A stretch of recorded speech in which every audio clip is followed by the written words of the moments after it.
It started as an ordinary morning at Clarence House. The streets of London shimmered under pale sunlight, and Queen Camilla believed the day would be calm. 3 royal appointments, 1 private meeting, nothing unusual. But destiny had other plans. Minutes later, flashing blue lights surrounded her royal vehicle. What began as a routine inspection turned into a scene that stunned the monarchy. Because hidden deep inside her car's dashboard, the royal guard discovered something no one could explain. An envelope sealed in red wax, and the secret inside it would shake the crown itself. If you love real royal mysteries and emotional true story twists, you're in the right place. Don't forget to like, subscribe, and share. It really helps us bring you more incredible royal stories like this one. And tell us in the comments, do you believe this was a setup or a royal secret gone wrong? Your opinion might just spark the next big discussion. The morning light had barely touched London when Queen Camilla stepped out of Clarence House. The air was crisp and the city had that soft hum of early activity. Cars, pigeons, the distant sound of bells from Westminster. Everything felt peaceful. Camilla wore a cream-colored coat and her signature pearls. Her driver, James, a man whose loyalty was as old as her marriage, waited beside the royal black Range Rover. He opened the door with a polite bow and she slipped inside, ready to start a perfectly ordinary day. Or so she thought. The car glided through central London. Tourists were already out, taking pictures of red buses and guards in tall bearskin hats. Street vendors were setting up coffee carts. To Camilla, this was routine, a world she knew like the back of her hand. She scrolled through her phone. A text from her secretary about Friday's charity event. Another from an old friend about lunch next week. Mundane things. Comforting things. But as they turned onto a quieter road near Westminster, the rhythm of the morning cracked. Blue lights flashed in the rearview mirror. Police? James muttered, slowing down. That's odd. He wasn't speeding. Every royal car was registered and cleared by security daily. Yet the flashing lights drew closer, commanding. Camilla felt a twinge of unease. Royal family vehicles almost never got pulled over. Not without prior notice. Still, refusing to stop wasn't an option. The media would pounce on it in minutes. The Range Rover eased to the side of the narrow street. The air outside was cold, almost biting. 2 officers approached. One older, his face marked with years of service. The other younger, sharp-eyed and tense, like a man who already knew what he was looking for. "Good morning," the senior officer said firmly. "Routine inspection, ma'am. We'll need to check the vehicle." James blinked. "Inspection? With respect, officer, this is a royal car." But the younger one cut in gently. "Orders from higher up. All vehicles on this street today, sir. No exceptions." No exceptions. Camilla's gut told her this wasn't routine at all. Still, she smiled politely, the way royals do when they're uncomfortable but refuse to show it. "Of course, officer, do as you must." James stepped out first, holding the door for her. Camilla followed, standing elegantly despite the eyes of passers-by who had already begun filming on their phones. The older officer circled the car. The younger began inspecting the inside. Doors, seats, floor mats.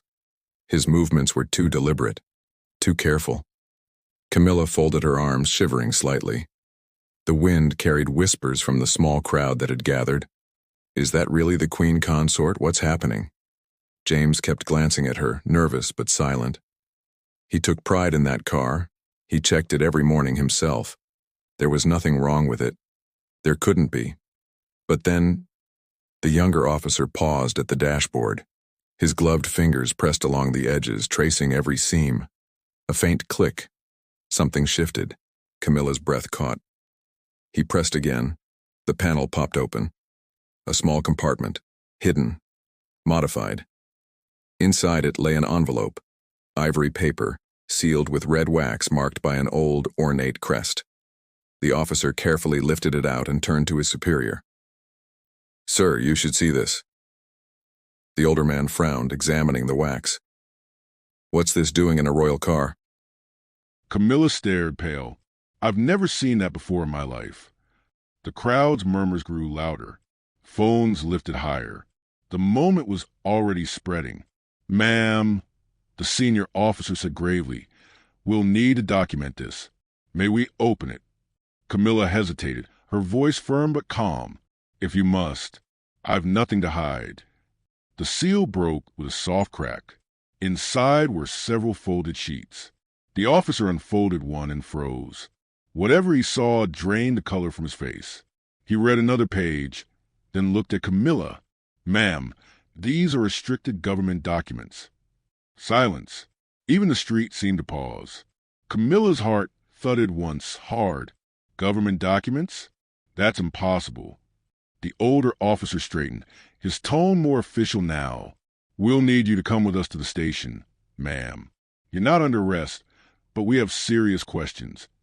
James took a step forward. "That's absurd. I inspect that vehicle daily." No one could have. "Sir," the officer interrupted, "please step back." Camilla's mind raced. Her driver was loyal. Her staff was vetted. The car went through palace security every morning. How could anything have been hidden in it without someone noticing? She lifted her chin, summoning royal composure. "Very well. I'll come with you. But I assure you, officer, someone has made a grave mistake." The flashing lights intensified as backup units arrived. Curious onlookers pressed closer. Cameras clicked. Within minutes, Camilla found herself seated in the back of a police vehicle, its cold vinyl seats a stark contrast to the leather luxury she was used to. The city outside blurred past. James stood on the sidewalk beside the now confiscated Range Rover, his face pale with disbelief. As the car turned toward the station, Camilla's thoughts twisted between confusion and fear. Who could have done this? Why her? And what exactly were in those documents that made the officer's face go white? The weight of the situation began to sink in. She wasn't just being questioned. She was about to become the center of the biggest royal scandal in years. And deep down, she could already sense it. This was no coincidence. Someone had planned this. The car door shut with a heavy thud, sealing Queen Camilla inside a world that suddenly felt far colder than London's grey streets. The ride to the East London police station was quiet, except for the steady hum of the engine and the rhythmic pulse of her own heartbeat. For a moment, she closed her eyes and tried to breathe. The flashing blue lights outside flickered across her face, painting her reflection in the window like a ghost. "Routine inspection," she whispered to herself bitterly. They knew exactly what they were looking for. When the car stopped, an officer opened her door with respectful formality. "This way, ma'am." She stepped out with measured grace, chin high, eyes forward. Dignity was her only weapon now. Inside the station, fluorescent lights hummed overhead. The air smelled faintly of coffee and cleaning chemicals. Every step echoed down the hallways as officers glanced up from desks, whispering her name under their breath. Camilla, Queen Consort, in a police station. The thought would have been absurd yesterday. Now it was fact. Detective Harris, the older officer from earlier, led her into a small beige interview room. The younger one, Matthews, his badge red, set a folder on the table. A camera blinked red in the corner. "Please sit, ma'am," Harris said politely. "Would you like tea or water?" "I'd like to call my lawyer," Camilla replied firmly. "Of course." He nodded. "We'll give you privacy." When the door closed, she finally let her composure waver. Her fingers trembled as she dialed Marcus Peton, her personal lawyer, a man she trusted like few others. "Marcus," she said the second he answered, "I need you at the East London police station immediately. They found documents, classified documents, hidden in my car." "What?" His voice sharpened. "Have they charged you?" "Not yet, but they will if we don't move quickly. I'll be there in 20 minutes. Don't say a word until I arrive." "Understood." When she hung up, the silence in the room grew heavy. She stared at the blank wall, wondering who had done this, who had touched her car, her private space, her trust. It couldn't be James. He'd been loyal for 15 years. It couldn't be her secretary or her guards. They were all under constant scrutiny. Unless unless someone inside the system had wanted this to happen. The door opened again. Harris and Matthews returned, the envelope now resting on the metal table. Its broken red seal looked sinister under the harsh light. "Your lawyer's on his way?" Harris asked. "Yes." "Then we'll wait," he said calmly. "But, ma'am, I must be honest. The documents we found are highly sensitive. They include internal government security protocols, details that should never leave secure facilities." Camilla's breath caught. "Are you accusing me of espionage?" "Not yet," Matthews replied carefully. "But someone in possession of these papers would be." She leaned forward, her composure returning like armor. "Detective, those papers were planted. I've never seen them before in my life." "Then perhaps someone wanted to frame you," Harris said softly. "But we have to ask the hard questions first." Before she could respond, the door opened again. Marcus Petton swept in, a tall man in a tailored suit, silver hair, sharp blue eyes. He carried a leather briefcase and an air of authority that filled the room. "I'll need a private moment with my client," he said curtly. Harris nodded and left without argument. When the door closed, Marcus sat beside her. "Tell me everything." She did. The flashing lights, the inspection, the hidden compartment, the red wax seal. Marcus took rapid notes, his pen scratching furiously. When she finished, he sat back, frowning deeply. "This isn't random," he said. "Someone planted those documents and tipped off the police. Whoever was knew both your car's layout and the inspection schedule." Camilla's mind whirled. "Then it's an inside job." "Almost certainly. And if those documents are genuine, if they really contain classified information, this becomes a national security case. The stakes are enormous." Before they could speak further, the detectives returned. Harris placed photocopies of the papers on the table. The pages were stamped with government crests and marked confidential. "These appear to be copies," Harris said, "taken from restricted archives. We're still verifying authenticity." Marcus leaned forward. "Copies, not originals, which means someone accessed them and reproduced them deliberately." "Possibly," Harris agreed, "but they were hidden in your vehicle, ma'am. And here's the strange part. We received an anonymous tip telling us exactly where to look." Camilla's eyes flashed. "Anonymous?" "Yes," Matthews confirmed, a distorted voice. "The caller gave the make of your vehicle, the route you'd take this morning, and the exact location of the hidden compartment." Marcus's pen paused midair. "So whoever set this up didn't just plant evidence. They made sure it was discovered. Perfectly timed." The room went still. Camilla exhaled slowly. "Then we're dealing with a deliberate frame. Someone wants a royal family humiliated. Or silenced," Marcus added grimly. Harris closed the folder. "You're free to go for now, but please remain available. We'll need to speak again once we finish verifying the documents." Camilla rose gracefully, though her legs felt like stone. Marcus guided her out to the maze of hallways, past officers who pretended not to stare. Outside, photographers were already waiting. Cameras flashed like lightning. Questions flew through the air. "Is it true, ma'am? Were the documents yours? Is Buckingham Palace involved?" She said nothing. She simply walked to the car, each step measured, deliberate. Back at Clarence House, she shut herself in her private sitting room. The news channels were already in chaos, her face plastered across every screen, headlines screaming "Royal under investigation for security breach." Her phone buzzed nonstop, calls from aides, from journalists, from unknown numbers. She ignored them all. Her secretary, Helen, brought tea with trembling hands. "Everyone's talking, ma'am." "The palace is concerned." "Of course they are," Camilla said quietly. "They always are when appearances are at risk." She turned off the television, the noise unbearable. "What happens now?" Helen asked softly. Camilla stared out the window at the dark London sky. "Now," she said, "we find out who did this." Her phone lit up again, this time a message from Marcus. "New development. Can I come over now?"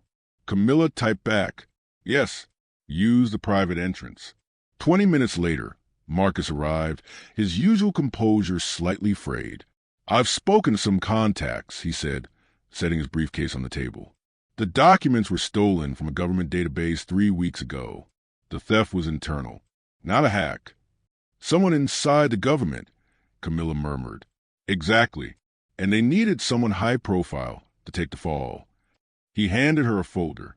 There were 20 people with access, but only 3 stand out. She looked at the photos.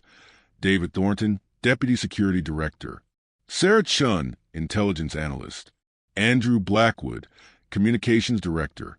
Marcus continued. Thornton has gambling debts. Chen's been passed over for promotions. And Blackwood, he has ties to a tabloid journalist who's written vicious stories about the royal family. Camilla's eyes hardened. Then this may not be espionage. It may be a scandal. Precisely. And if we're right, it's designed to destroy you publicly, not politically. She leaned back, the weight of betrayal pressing against her chest. Then we fight back, she said quietly. If the palace won't protect me, I'll protect myself. Marcus met her gaze. That's dangerous. So is doing nothing, she replied. And for the first time that day, her fear began to turn into something else. Resolve. That night, Clarence House didn't feel like home. It felt like a watchtower surrounded by invisible eyes. Camilla sat in her study with every lamp on. The quiet tick of a clock echoed through the room. Marcus had gone for the night, but his words still lingered. Someone framed you, someone with resources and access. She stared at the photograph spread before her. Thornton, Chun, and Blackwood. 3 strangers. 3 possible traitors. Who among them could orchestrate something so precise? Who would dare involve the royal family in a national scandal just for gain or vengeance? Her phone buzzed. A new message appeared from an unknown number. Stop investigating, or things get worse. Her chest tightened. The letters glowed like poison in the dark. They knew someone was watching her. Morning came too soon. Rain lashed against the windows. James waited in silence as he drove her to Buckingham Palace. He hadn't spoken much since the arrest. The guilt on his face said it all. None of this is your fault, Camilla told him softly. If anything, we're both victims. He nodded but said nothing. The palace gates opened with mechanical precision. Guards saluted. Inside, the atmosphere felt heavy, tense, like the air before a storm. Sir Edmund Hartley, the king's private secretary, met her at the entrance. His expression was grave, almost apologetic. His Majesty is waiting for you. Camilla followed him through silent corridors lined with portraits of past monarchs. Every step echoed with judgment. The king sat behind his massive oak desk, hands folded, expression unreadable. Please, Sid, he said. His tone was calm, but the exhaustion in his eyes betrayed sleepless nights. I want to be clear, he began. I believe in your innocence, but the situation has become difficult. Camilla remained composed. I understand. Public confidence is wavering. Politicians are questioning the monarchy's credibility. We must manage this with caution. By staying silent, she asked. He exchanged a glance with Sir Edmund. We've drafted a statement for you. A public message of cooperation and humility. Nothing more. She took the paper and skimmed it quickly. The words were polished, polite, and hollow. It painted her as fragile, apologetic, uncertain. This makes me sound guilty, she said flatly. It makes you sound dignified, Sir Edmund corrected gently. Camilla rose from her chair, the fire in her voice startling both men. Dignity isn't silence when you're innocent. It's standing up and telling the truth. Someone set me up. I won't read words that make me look like I'm managing a scandal. I'm fighting one. A long pause. Finally, the king sighed. You've changed, Camilla. Maybe, she replied, but I won't be destroyed quietly. Back at Clarence House, Marcus was waiting with someone new, a woman in her 50s with sharp green eyes and short gray hair. Camilla, this is Rebecca Winters, Marcus said, private investigator, ex-police, brilliant and discreet. Rebecca extended her hand. I've heard what happened. I'm sorry, ma'am, but I think I can help you. Camilla exhaled slowly. Then let's begin.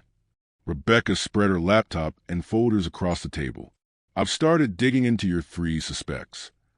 She opened the first file. David Thornton, the one with gambling debts. His bank accounts show monthly deposits of £5,000 from an offshore account. It started 6 months ago. Camilla frowned. So he's being paid. But for what? That's unclear, Rebecca said. The payments began long before the documents went missing. Maybe he's been leaking small things for a while. Rebecca moved to the next file. Sarah Chun, clean record.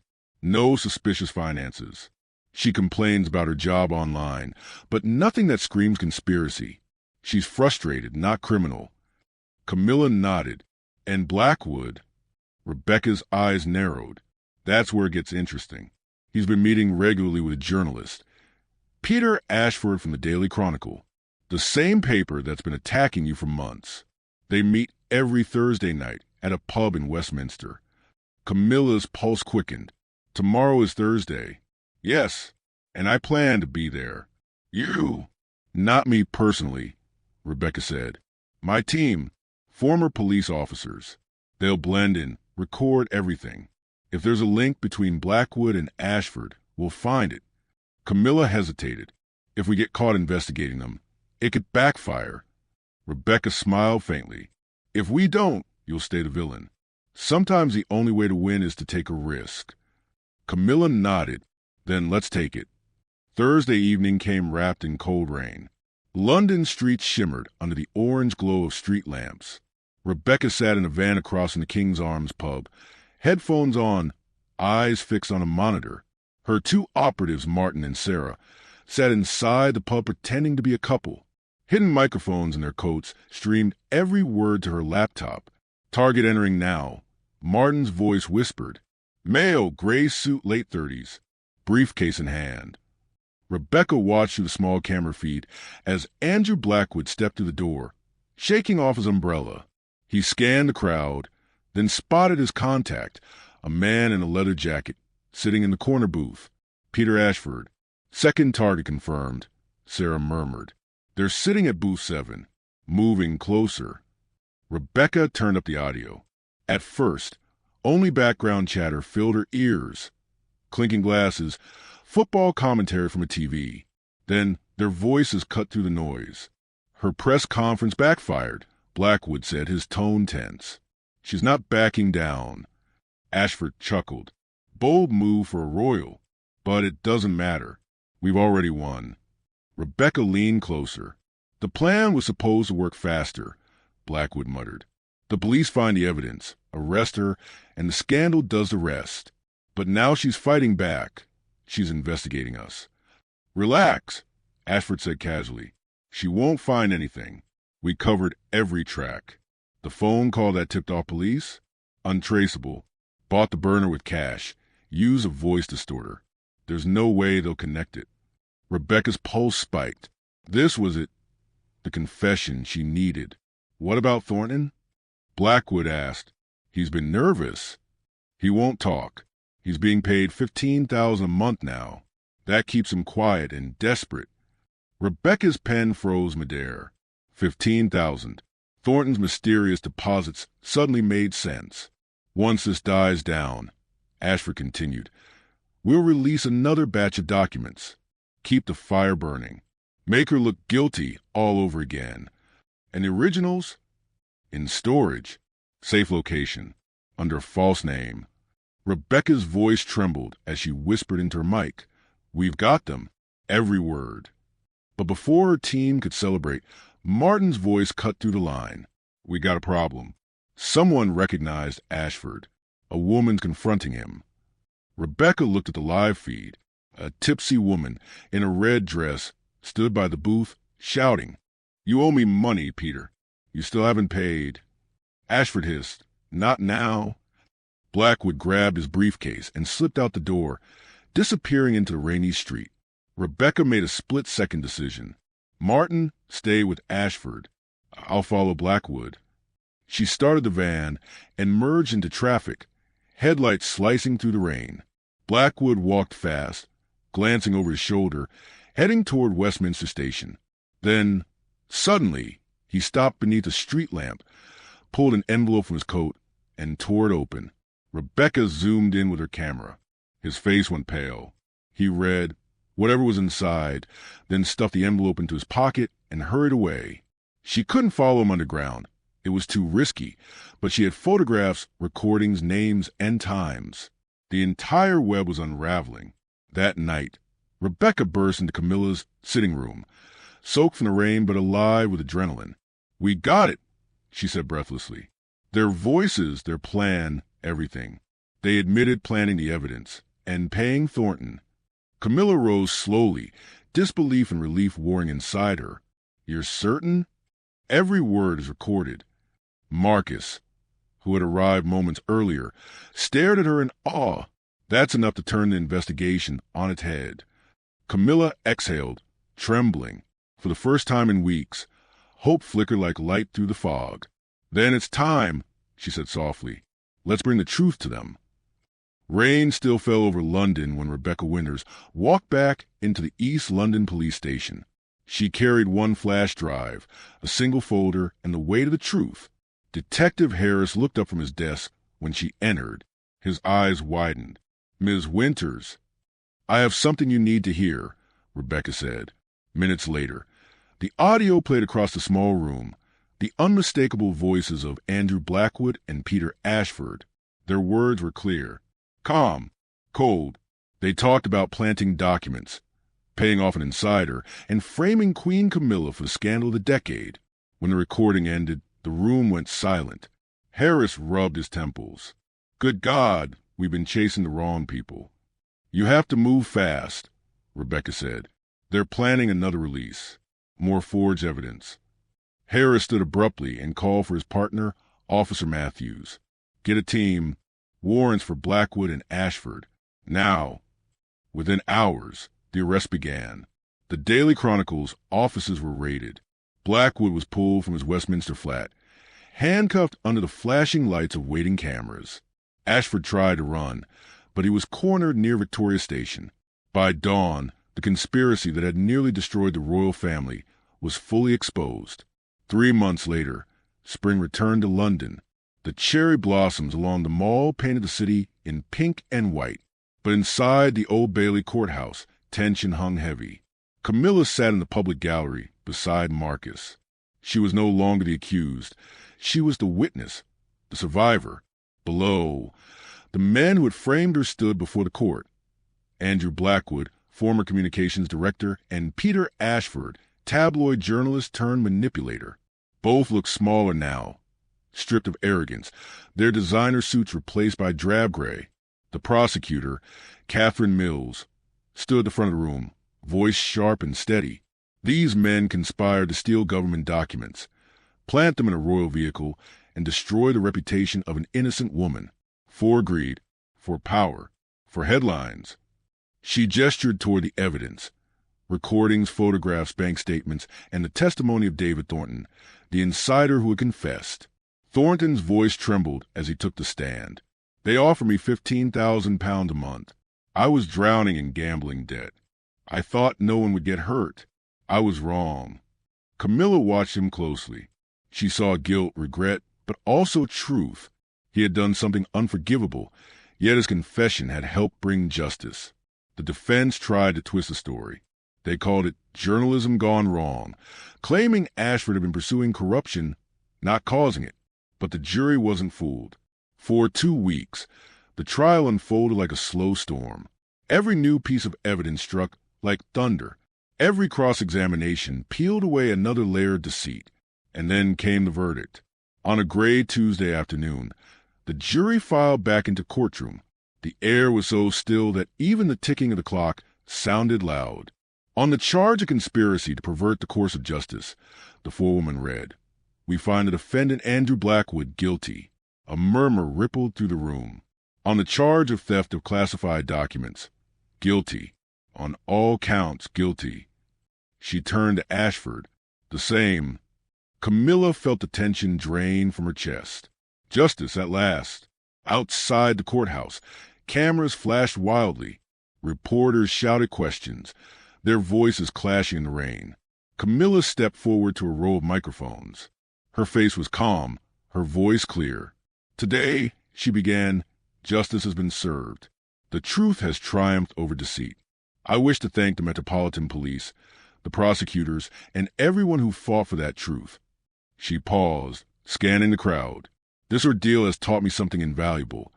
That dignity is not silence in the face of falsehood. It is standing firm when the world turns its back. And to anyone who has ever been falsely accused, never stop fighting.